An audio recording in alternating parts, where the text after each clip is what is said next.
Donc maintenant, je vais vous montrer comment fonctionne le simulateur réseau, ce fameux petit logiciel dont je vous avais parlé précédemment.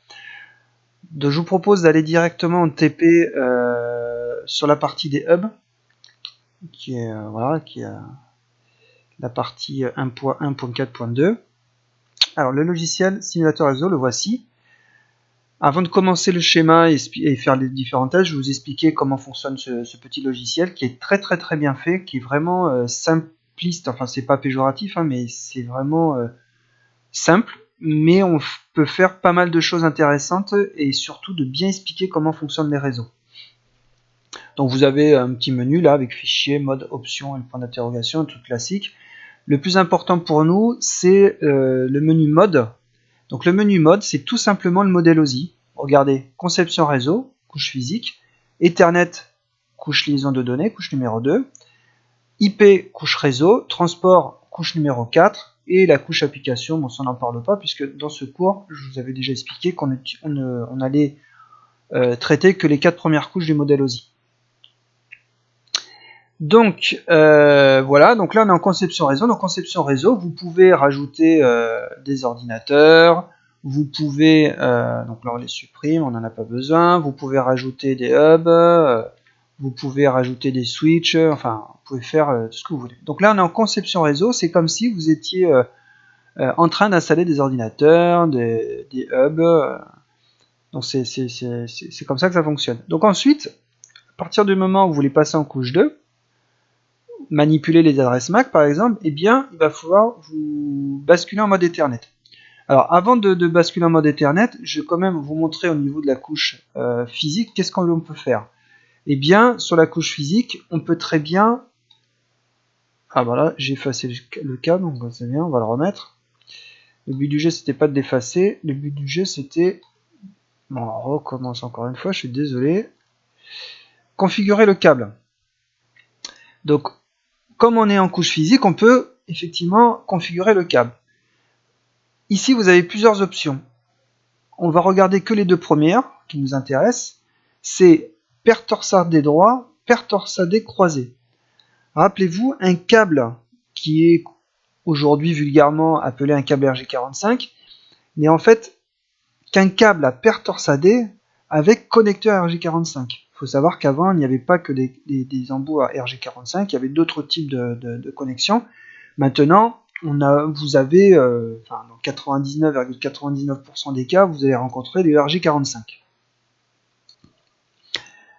À l'époque, c'était il n'y a pas très longtemps, hein, finalement, on avait la possibilité de mettre ce qu'on appelait des câbles droits ou des câbles croisés. Alors ça, c'était en fonction du type d'équipement que vous alliez connecter. Alors ce qu'il faut savoir, c'est que maintenant, ça sert peut-être à rien, ça sert à rien peut-être que je m'étonne sur le sujet, mais avant, vous aviez obligation de faire attention à savoir s'il fallait un câble droit, un câble croisé. Maintenant, ça se fait automatiquement, c'est-à-dire que normalement, les cartes réseau des ordinateurs ou les switches sont capables maintenant de croiser ou de pas croiser en fonction du besoin. Donc ça se fait automatiquement à l'intérieur des cartes réseau, donc vous n'avez plus à vous poser la question. Vous mettiez un câble droit ou un câble croisé, ça va fonctionner. On peut également jouer sur la longueur du câble. Bon, là, on ne va pas y toucher, ça sert strictement à rien, c'est pas l'objet de cette présentation. Donc vous voyez qu'au niveau de la couche physique, au niveau du câble, on ne peut pas faire grand chose. Hein, vous voyez. Au niveau du hub, qu'est-ce qu'on peut faire? On peut changer son nom, on peut rajouter des ports, donc des ports qu'on dit normaux et des ports qu'on appelle cascades. Donc les ports cascades, en gros, c'est si vous devez mettre en cascade d'autres équipements. Typiquement, c'est le cas. Là. Donc nous avons actuellement sur ce hub 6 ports normaux et un port en cascade. Alors après le port en cascade, je pense que c'est, enfin, on va laisser tomber, c'est pas grave. Ce qui est important, c'est que, alors au niveau de la machine, qu'est-ce qu'on peut faire? On peut changer le nom, on peut rajouter des cartes réseau, ça ok, et même des cartes d'accès d'histoire. Bon, ça on s'en fout, c'est pas l'objet du cours non plus. Donc vous voyez, en couche physique, c'est vraiment de la mécanique. On peut manipuler le nombre de ports, les types de câbles et la machine, le nombre de cartes réseau. Dès l'instant que vous passez en mode Ethernet, on voit effectivement des ports qui sont en rouge. Alors là, pour le coup, c'est très bien parce que le fait d'avoir supprimé un câble, ça m'a permis effectivement de créer un problème. Donc du coup, on va pouvoir régler le problème pendant cette présentation. Donc vous avez trois types de couleurs, vert, orange et rouge. Vert, c'est quand le port est connecté et qu'il fonctionne et qu'il est opérationnel. Orange, c'est quand le port n'est pas connecté, qu'il n'est pas utilisé. Et rouge, c'est que le port est connecté, mais là, justement, il y a un problème. Donc, effectivement, ici, nous avons un problème sur ce câble. Donc, on aurait tendance à faire un clic droit, d'essayer de... Vous voyez, clic droit, ça ne marche pas, de toute façon, on ne peut rien faire. Pourquoi? Parce que vous êtes en couche 2. En couche 2, on ne va pas manipuler le câble. Donc, on va repasser en conception réseau. On va retourner sur le paramétrage du câble. Et là, en fait, ce qu'il faut faire pour que ça fonctionne, il faut passer en paire torsade croisée. Parce que, effectivement, à l'époque, 2 hubs, pour les connecter entre eux, il fallait un câble croisé. Maintenant, si vous connectez 2 switches récents entre eux, ça va se croiser ou se décroiser en fonction du câble que vous utilisez, ça va se faire tout seul. C'est pas la peine de se poser la question, est-ce que mon câble est croisé ou pas.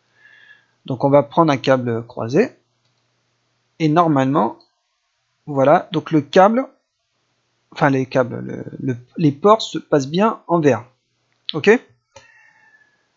Dans le TP, on vous demande quoi? On vous dit si vous avez encore des ports rouges, bon ça c'est bon, on l'a fait. Essayez maintenant de relier les 2 hubs qui ne sont pas reliés directement entre eux. Donc on repasse en mode conception réseau. On va prendre le câble, on va les connecter entre eux. Donc là, impeccable, il dit rien. On se met en mode Ethernet. Bon, ben là, en mode Ethernet, vous voyez qu'on est en rouge. Donc ça veut dire que votre câble doit être sûrement droit alors qu'il doit être croisé. Là, le port passe bien en vert. Et on vous demande d'émettre une trame. Donc si je veux mettre une trame au niveau de la couche 2, je sélectionne, excusez-moi, on sélectionne la carte réseau du PC, enfin de l'ordinateur, je fais émettre une trame, et là, le logiciel, qu'est-ce qu'il me dit? Il me dit impossible, le réseau comporte des boucles. Donc là, typiquement, si vous avez la chance d'avoir 3 hubs avec vous, vous faites le test, et vous allez voir, vous connectez vos 3 hubs entre eux, et vous allez avoir vos hubs. Alors le phénomène, c'est vraisemblablement tous les ports vont même plus clignoter, ils vont rester fixes tellement les paquets vont partir en boucle. Ou alors vous allez avoir aussi un voyant, des fois sur les hubs vous aviez ça à l'époque, un voyant fault, quoi, ou enfin voilà, où à un moment donné il y a des erreurs qui va clignoter ou qui va être au rouge, enfin ça va être vous allez vite voir au niveau des voyants qu'il y a un petit souci sur votre réseau. Donc là typiquement, le logiciel ne me laisse même pas la possibilité d'envoyer une trame.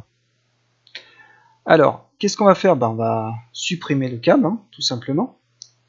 Je repasse en mode Ethernet. Je vais émettre une trame.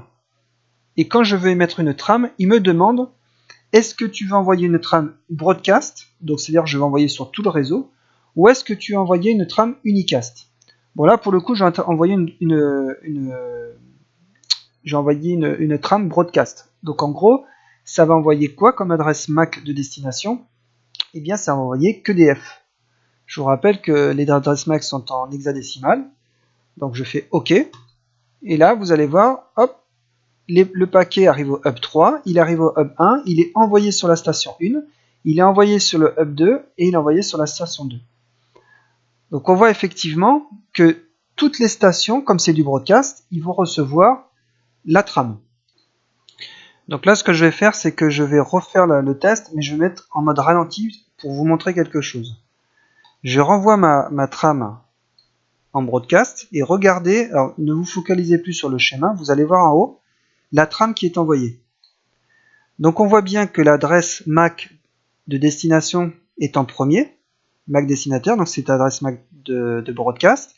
La MAC émetteur, c'est bien la station 3.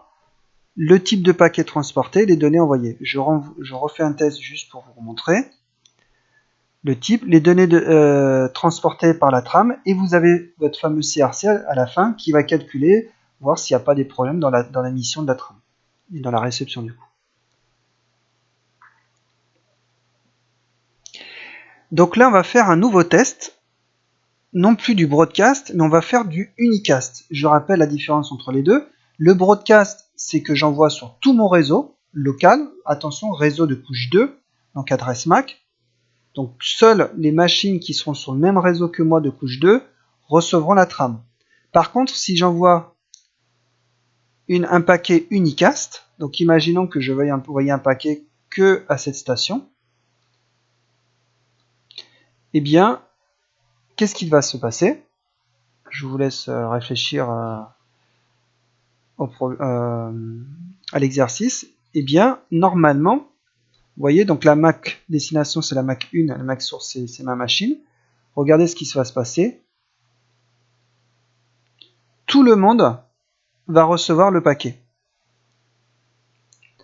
Alors la raison est simple, c'est que les hubs n'ont pas d'intelligence particulière, c'est-à-dire que eux, ils n'ont pas de table MAC adresse port, comme vous pouvez avoir dans un switch. C'est-à-dire que tous les paquets reçus sur un port, il va les renvoyer sur les autres. Donc du coup, que vous envoyez du broadcast ou de l'unicast, ben, en fait, il n'y a que du broadcast sur des hubs. C'est pour ça qu'un petit réseau de hubs, ça va, mais dès que vous en avez beaucoup, surtout quand vous avez beaucoup de machines, ça va poser de gros problèmes de ralentissement. Donc en fait, tout vos trafics sur des hubs, c'est que du broadcast. Donc là, pour le coup, ça pose un problème. Voilà pour l'exercice du hub, j'ai terminé. Donc la prochaine vidéo, ça sera vraisemblablement sur les switches. Donc voilà, donc sur ce petit exercice, je mettrai donc pour le site, pour le logiciel, pardon, je mettrai le lien vers le site pour la démo, entre guillemets, la version démo, qui est même pas mal buggé, mais ce que je ferai, c'est qu'en même temps, j'essaierai de mettre à disposition les fichiers ou le fichier correspondant au schéma pour vous éviter de le refaire, même si c'est intéressant de le refaire pour manipuler le logiciel.